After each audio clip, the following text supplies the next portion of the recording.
Hello, everyone. My name is Felipe, and I am here with the Charter for Compassion with Charter Live every Thursday at 12 p.m. Pacific time. I am currently located in Salt Lake City, Utah, and I'm here to bring you all the things that are happening with the Charter as far as events go. And then later on the show, we have two special guests: Steve Kramer, who is one of the co-leads of the environment sector for the Charter for Compassion, and a new friend, Tone Lanzillo, who lives in Duluth, Minnesota, who is going to talk to us a little bit about his initiatives and what he's doing with the environment as well. So, as you already know, we're going live on Facebook, Twitter, Twitch, YouTube, and LinkedIn. And later we'll be posting this video on our Instagram page, and all the links will be added to the comments as we keep going through all of them in the show. So, let me go ahead and share my screen. Charterforcompassion.org, as always. Um, the banquet is filling up, and you should definitely, if you're going to be at the Parliament of World's Religions in August, from the 14th through the 18th, our banquet is going to be on August 16th. We have four incredible people being honored with the Karen Armstrong Humanitarian Award, and that is Mayor Nirenberg from San Antonio, Texas, for creating Compassion USA, a league of mayors in the U.S.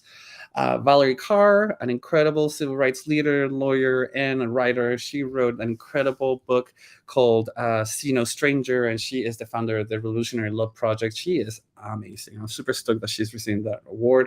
Then we have Scarlett Lewis, who is the mother of Jesse Lewis, who was one of the kids that got killed in Sandy Hook, the school shooting that happened. And she, with that, created the Jesse Lewis Choose Love Foundation. And she is working with the Charter for Compassion and giving some talks everywhere around the country. And she is our third recipient. And fourth, but not least, it's a posthumous award. This is Charles Barker, Charlie, for the ones that knew him. He was a big part of our board of directors for the Charter for Compassion. He started Compassionate, Dallas Fort Worth, and an inspiration all around us. And we lost Charlie this year, and so we will be honoring with the Karen Armstrong Humanitarian Award for him as well. So you can access that by going either to Programs and Compassion Banquet, or you can click on the banner that you saw on the homepage right here. If we go down to the calendar events, today we had our EndNet Forum, the Race for Good, with Linda Cruz, who was the executive director of the organization. And then we have on the 26th, so you see right here, on Wednesday, July 26th, we had Compassionate Collaboration, which is it's going to be a webinar together with Pro Social World, which is an organization that Susan Soleil, who's part of the staff, is also working with, celebrating the commitment and partnership that we've been doing through the Charter, and for anyone to learn more about Pro Social World and how that process and system that is being researched can help communities and organizations thrive. Later, we have on the next day, on Thursday, the 27th, we have Cultivating Compassion. This is a program done with the social justice sector of the Charter for Compassion. It's a monthly gathering, and this is session 7 with the book The Wild Edge of Sorrow, and that will be discussed on next Thursday, on July 27th. That same week, on July 29th, Saturday, the last Saturday of every month, we have the Compassion Circle, which is the Charter Sangha. It's a place for us to get together, have mindful practices, and share our moments during this week or during the month. It's a beautiful gathering, very peaceful, very focused on mindfulness and trying to center in yourself. And as you can see, we have this going on until November of this year. So every last Saturday of the month, we have the Sangha. Last but not least, I don't know if you're checking our blog, but we have been having incredible blog entries by Carl Karasti, one of our friends in Minnesota as well. And he has been writing a lot about extended contemplations of the Golden Rule. And this past week, he wrote this entry called Be With Love, which honestly not only is beautiful, but also very introspective. And it allows you to think a little bit more about how to flow with love, how to provide that, even when sometimes feels like we're burnt out and such. So beautiful, beautiful, beautiful entry. And you can check it out on our blog. Now, my dear friends, I would like to introduce you to my two special guests. We have Steve Kramer right here. Hi, Steve. How are you? Hello, greetings. And Steve is the co-lead of our environment sector of the Charter for Compassion. And then here we have Tone Lanzillo and from Duluth, Minnesota. How are you doing, Tone? Fine, fine. It's great to be here. Thank you so much both for being here. And so why don't we start the conversation and tell us a little about both of yourselves? Steve, I don't know if you would like to introduce Tone a little bit more or... Okay. Well, I guess, first I'll start out with, so I'm a co-lead for the environment sector. I also volunteer for the RISE sector, the Religion, Interfaith, Spirituality of Earth, and am a little bit involved in the social justice area. And I've been active in this way with the Charter for about a year now, and encourage anyone that's interested in the Charter to check us out. We have wonderful courses, and that's how I became engaged. And I've taken probably 8 courses now at least. And so I encourage you to dive in. And I'm here to share about my friend Alex, who's a volunteer he's with our environment sector and lives in Uganda. And they're having issues with climate and health crisis right now. And I'll be sharing more about that later. And then I'd like to introduce Tone here, who is a volunteer with our environment sector. As Felipe said, he's in Duluth, Minnesota, and is involved with some wonderful initiatives there that we'd like to hear more about. Sure. Yeah, as Steve mentioned, I moved to Duluth, Minnesota, actually in November of 2017. And at the age of 62, I decided to join my first intentional community. So I'm part of a local Catholic worker community in Duluth. And most of my work here has been with homeless men. But after being here for about a year, it was actually my birthday, November 28th of 2018. I was standing in front of a group of college students at the University of Minnesota. And I was asked to speak about my life as an elder in community. And as I was looking out at these young faces, towards the end of my talk, I thought of my 2 sons, and something clicked. And in my head, I changed the script of my talk, and I stopped for a moment. And what came out of my mouth was, "The world that I grew up in, you no longer have." And you saw the students kind of look up. And for about 5 minutes, I talked about climate change. It was unrehearsed. And when I finished and walked away from this group, I also asked the students to get more involved in climate change and climate justice. And remarkably so, before I left that meeting that night, a group of students came up to me and asked me to help them put on an environmental summit in the spring of 2019. So that's kind of how I stepped into all this work. And I've been really fortunate. For the past 5 years, I've been writing columns about climate change for both the local papers, and the local public access television station asked me to produce a series of interviews with activists, educators, scientists, and we call it Climate Duluth, and have been doing that for over 4 years now. And my interest in the Charter actually began probably last fall. I was doing a series of reflections for about 200 acquaintances, contacts around the world that were involved in climate change. And in those reflections, which was a series of quotes and questions, I wanted to focus around 5 values or principles. And they were how to be more connected, how to be more creative, how to be more compassionate, how to be more collaborative and courageous. And it was a phenomenal experience in those 12 weeks to share these quotes and questions with people. And through that conversation, it became even clearer to me that compassion is such an important value and principle, not just in the work we do in climate change, but just in life in general. And that's what attracted me to the Charter for Compassion. That's wonderful, Tone. Thank you so much for sharing that. I think there's so much power in so many things that you said, but I want to bring to attention to people that are watching this either live right now or later this recording that anyone can get involved with the Charter for Compassion. You know, if you have the desire, if there's something that's keeping you up at night and you want to create change, compassion is the fuel to any social justice movement, be it environment, women's rights, gay rights, social justice, anything. As we increase compassion, we increase the desire to participate actively in eliminating causes or pains that are affecting those things. And it's beautiful to have someone like you and Steve on this show sharing that with us. So thank you for that. You're welcome. Mhm. And so, tell us a little about some initiatives that you might be working on, or things that people can do to help with, or Sure. anything going on. Right now, at this moment, there is a global initiative that's being sponsored by Climate Clock. They're an organization out of New York City, and it was started by an author named Andrew Boyd. He actually wrote a book, and that's how I got connected to him. He wrote a book entitled I Want a Better Catastrophe.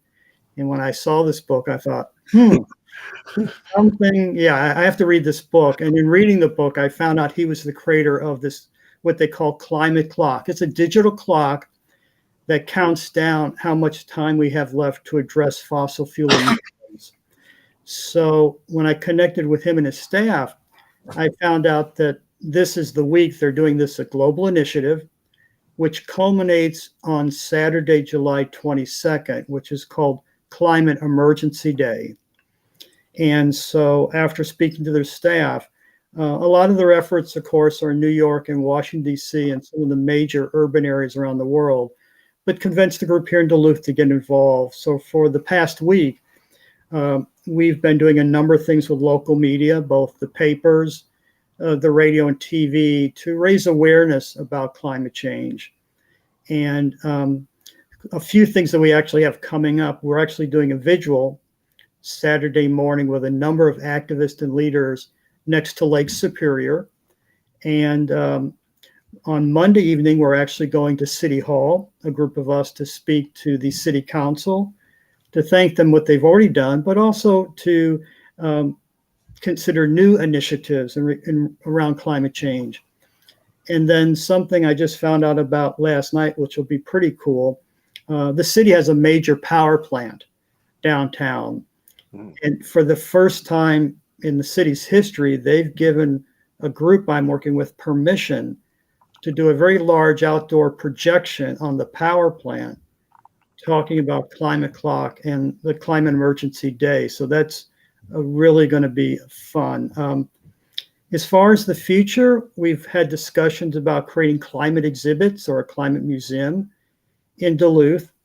And there's some other climate initiatives that are under consideration, which we're looking forward to. So that's been a lot of my time. Also, I do some work with the World Climate School. It's an initiative that was begun about 9 years ago by a psychologist in Norway, Hans Rasmussen. And it was interesting when I started talking to him 2 years ago, he informed me that they were not interested in working with anybody in the United States, that they felt that the European countries were much more progressive and proactive in addressing climate change. And it actually took me about 6 months to convince him to let me join their conversation. And then about 3 months ago, he stepped down, but gave kind of his blessing to me to bring the World Climate School to the U.S. Oh, wonderful. And explore some ideas around collaborative climate education initiatives, which we're just starting to explore right now. That sounds wonderful. And, the Charter is that one network that can help you spread ideas like wildfire. So, we do have an incredible amount of partners around the world. So if we're able to bring this kind of curriculum to them, that would be super powerful. So thanks for all that you're doing. That's amazing. There's so much going on. And so I will be putting all the links in our comments, as I told you before, including the World Clock Day and whatnot. But Steve, we have one more initiative on our Facebook page that I would love for you to talk a little bit more about. Certainly.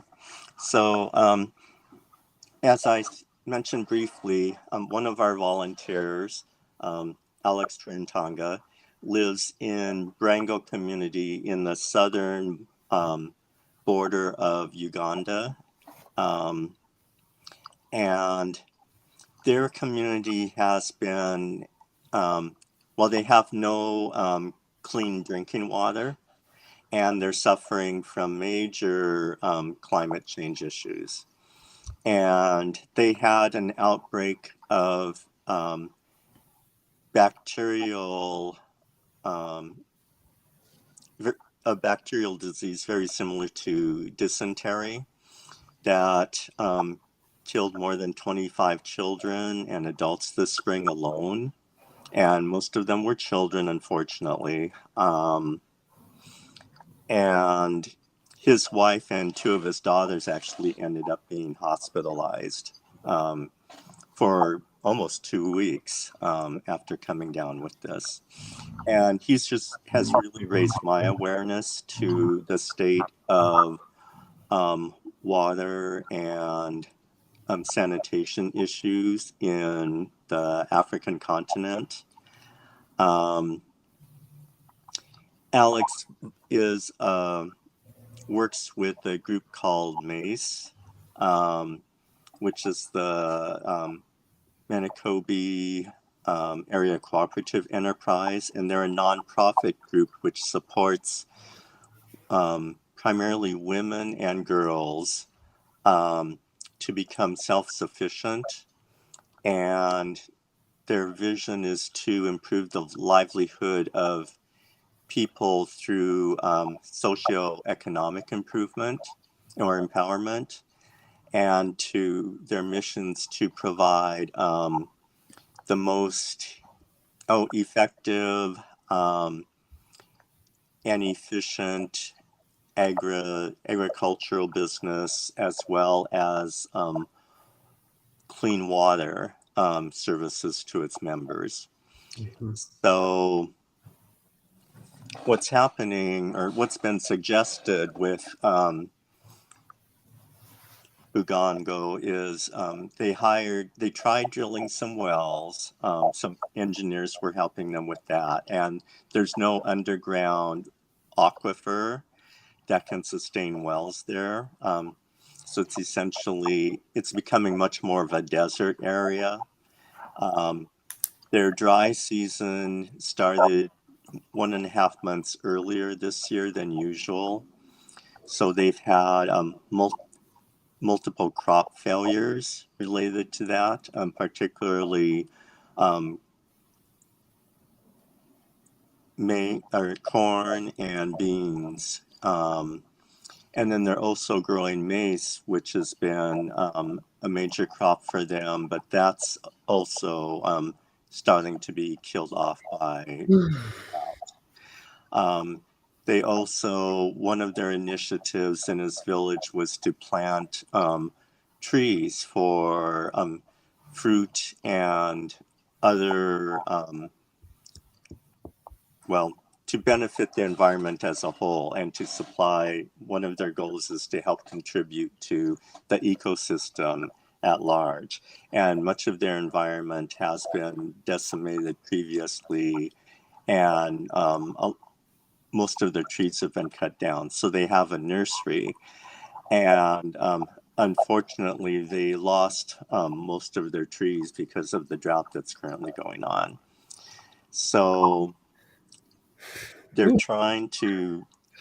their access to water right now are outdoor ponds, and they're muddy, and when the rain comes it flushes waste and other materials into the ponds, which then contaminate the ponds and lead to ongoing dysentery outbreaks and other issues.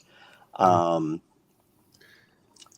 we're trying to support them in obtaining clean water. In terms of the crops, what they're encouraging people to do is to use their wastewater to fertilize trees and crops as best they can.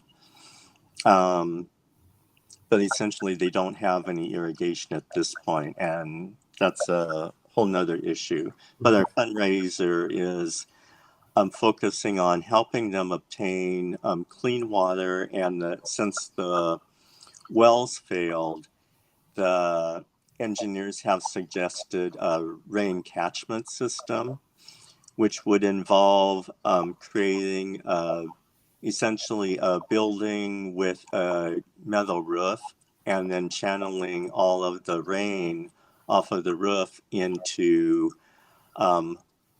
large, essentially giant rain barrels. And then additional water from them will be channeled into underground cisterns. So this is really an urgent project for them.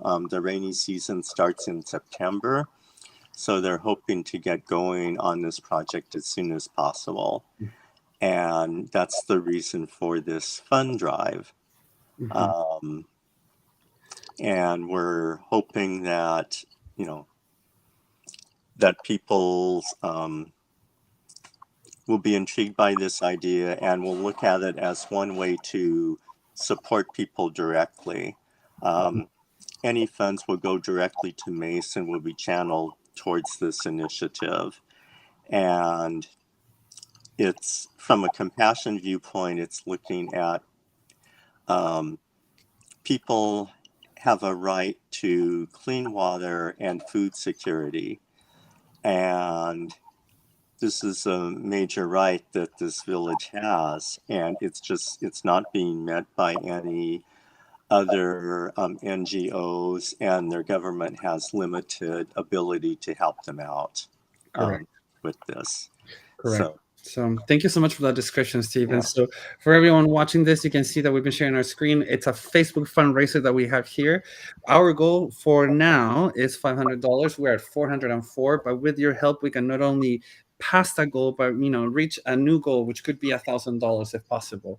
You can read more about all the things that MACE is doing in Uganda here on the fundraiser. And as I've told you before, all these links will be on the comments as soon as we're done with this live show. Steve, Tone, thank you so much for joining us for the show. Is there anything else that you would like to leave our viewers with before we close?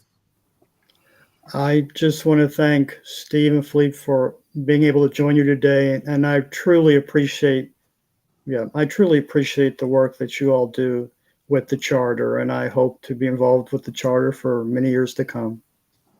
Yeah, awesome. Steve, are we good? So that would be wonderful, Tone.